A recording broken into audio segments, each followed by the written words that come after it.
துன்புறுவோரின் ஜெபம். நலமனைத்திற்கும் ஊற்றான இறைவா, துன்பமும் பிணியும் சாவும் மனுக்குலத்தை பாதித்துள்ளதை உணர்கிறோம். எங்கள் மீட்பரான இயேசு கிறிஸ்து மனுக்குலத்தின் பாவத்தை தம்மீது ஏற்றுக்கொண்டு துன்பத்திற்கும் சாவிற்கும் தம்மையே கையளித்தார். தமது உயிர்ப்பால் எங்களுக்கு மீட்பளித்தார்.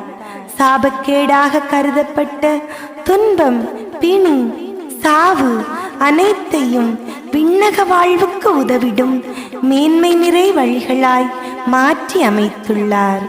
இரக்கமிக்க இறைவா, ஆன்மீக வாழ்வில் வளர்ச்சியடைய நான் முயலும்போது பல இடையூறுகள் எதிர்படுகின்றன. சோதனை புயலால் நான் தாக்குண்டு சோர்வடைய விடாதேயும்.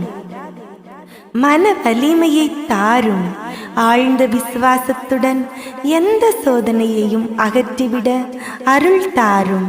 என் மனதில் எழும் கவலையின் எண்ணங்களை களைந்து மன அமைதியுடன் உம்மோடு ஒன்றித்திருக்க செய்தருளும்.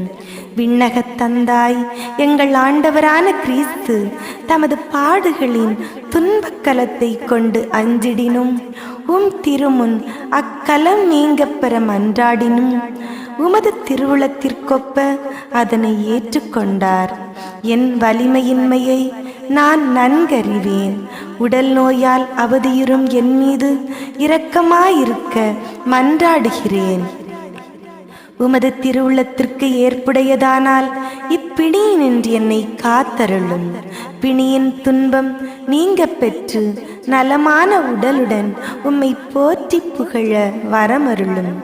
மக்களின் பிணிகளை அகற்றி நல்வாழ்வளித்த எங்கள் ஆண்டவர் என்னோடு தங்கியிருப்பாராக. அவரின் அருள் பார்வை என் மீது இருந்தால் போதும், நான் எதற்கும் கலக்கமடையேன். இன்பத்திலும் துன்பத்திலும் உமது திருப்பெயரை புகழ்ந்து பாட என் உள்ளத்தை உறுதிப்படுத்துவீராக. என் உடலில் உள்ள பிணியின் துன்பத்தையும் மனதின் வேதனையையும் ஆன்ம வறட்சியையும் பொறுமையுடன் ஏற்று உமக்கு ஒப்புக் கொடுக்கிறேன்.